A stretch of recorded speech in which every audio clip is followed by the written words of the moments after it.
Alrighty, happy Friday guys. Today's another load data video. So today we're doing this one on the ACME Hi-Tek Coated 45 ACP, the 185 grain Semi Wad-Cutter. So now we did the big brother of this bullet, the 200 grain. Those are super popular. We sell a ton of those, so we figured let's do the 185 now. So this guy, we started with some Starline brass and a Federal primer. Our case overall length on these are 1.250. So for powder choices, we chose the Bullseye, the Unique, the Vihtavuori N320, the Winchester 231, and then the Hodgdon Titegroup. So for powder charges on the Bullseye, we're going to start at 4.2 grains of powder and move all the way up to the 5.4 grains. And most of these are ending right around the 950 feet per second for velocities. And then our Unique, we're starting at 5 grains of powder. We're going to go all the way up to 6.7, and that is our most charge, or our largest charge of powder is with the Unique. The Vihtavuori N320, we're starting at 4.4 grains of powder, and we're going to go all the way up to 5.7. The Winchester 231 is a lot like the Vihtavuori N320, so we're going to do 4.9 grains of powder to start with that one and finish at the 5.9 grains of powder. And then the last but not least, the Hodgdon Titegroup. We're starting at 4 grains of powder and we're going to move all the way up to the 5.4. So for velocities, like I said, we should be maxing out right around 950 feet per second, and our minimum should be right around 700 feet per second, if not between 700 and 750. So we got all these loaded up now. Let's take them out to the range. We'll shoot them up there and then we'll go into Willie's after that. All right, so now it's time to do some shooting. It's my favorite part. We're gonna shoot all these up. We're shooting over the Garmin Chronograph like usual. We're shooting these out of that same TSYS 1911 like we did in the last 45 ACP video. So once we get all this data, we're gonna take it inside and we'll go over it all there. So we'll meet you guys inside when we're done shooting here.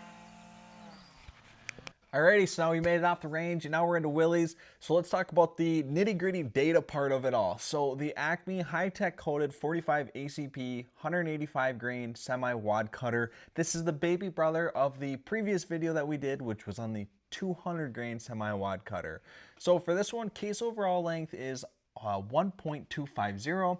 Our sectional density for this bullet is a 0.129. Obviously, just like the rest of our 45 ACP bullets, this one is sized to a 0.452 diameter.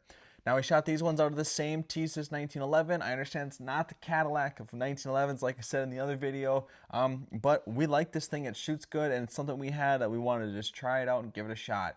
So we shot these through some Starline brass and a Federal number 150 primer. So that's kind of our baseline for the different powder charges that I'm going to talk about next, but that was our baseline of our components and our things that we used to get a good line of data. So now for powder wise, we chose Hodgdon Titegroup, the Vihtavuori N320, Winchester 231, the Alliant Bullseye, and then Alliant Unique. So let's get into the first powder, the Hodgdon Titegroup. So starting at 750 feet per second, we're at 4.1 grains of powder. And we climbed this all the way up to 950 feet per second for the Hodgdon Titegroup at 5.3 grains of powder. The Titegroup did as good as it always does. The one thing about Titegroup is it's quite a bit faster burning powder, so you usually can get away with less powder in the case, which is kind of nice because then you can get more loadings out of 1 pound. So for the next powder, the Vihtavuori N320, now this guy kind of stands out from the other powders because of the type of powder it is. So this is a tubular porous powder, it's called. So it's a powder that you typically see more in rifle cartridges rather than pistol cartridges, even though the Vihtavuori N320 is a pistol powder because it's so fast burning. Just the style of powder it is a little different than the other ones. The one thing I do like about it is that it seems very clean. I like that fact about it. You can touch it with your fingers. It doesn't get your fingers dirty. It doesn't seem to like put a darker film on the powder hopper either, which is kind of nice. That's one thing I really like about the Vihtavuori powders, especially the N320. So for speeds for this guy, we started at 650 feet per second, starting at 4.3 grains of powder. We climbed it all the way up to 900 feet per second. So this one was our slowest powder out of the 5 that we selected. At 900 feet per second, we're at 5.6 grains of powder for the Vihtavuori. So like I said, that's our slowest powder out of the 5 selected. Just a little bit, but not much, but it is the slowest. Now the Winchester 231, as you all know, it's one of my favorites because you can find it just about anywhere. It seems to always be on the shelf, which is great to see. So this one started at 750 feet per second at 4.8 grains of powder. And then we climbed all the way to 950 feet per second, and we finished at 6 grains of powder for the Winchester 231. Now the second to last, which was the Alliant Bullseye. So we're moving into the Alliant powders, starting at 750 feet per second for this guy at 4.0 grains of powder, moved it all the way up to 950 feet per second, just like the Winchester 231 and the Titegroup, at 5.3 grains of powder at 950 feet per second there. And then for the last powder that we tested, which was actually our most accurate powder that we tested in our situation for obviously this 1911 and this bullet and this powder, Alliant Unique was our most accurate powder.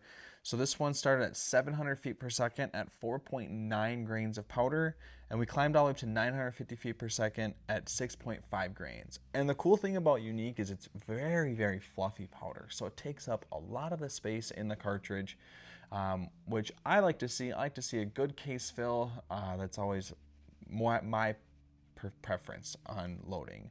And like I said, that was our most accurate powder tested.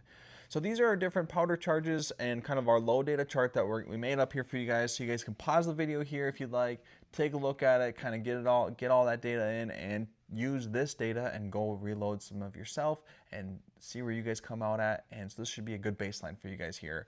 We're gonna add another video. I think I'm gonna release it on Sunday, and I think I'm gonna start a new series called Subsonic Sunday. So I took a 4570 load and loaded it down to some subsonic stuff. So I think we're gonna start playing around with that. I would like to start doing another video for you guys every week, so we'd have 2 longer form videos for you guys. But it's definitely a work in progress. The whole YouTube thing is a learning curve for us, but we really enjoy it. We appreciate you guys watching the videos. Liking and subscribing is extremely important to us. Comment if you have any questions. We try to comment back to every single one of our comments. So again, we appreciate you guys watching the video. You guys have a good rest of your weekend.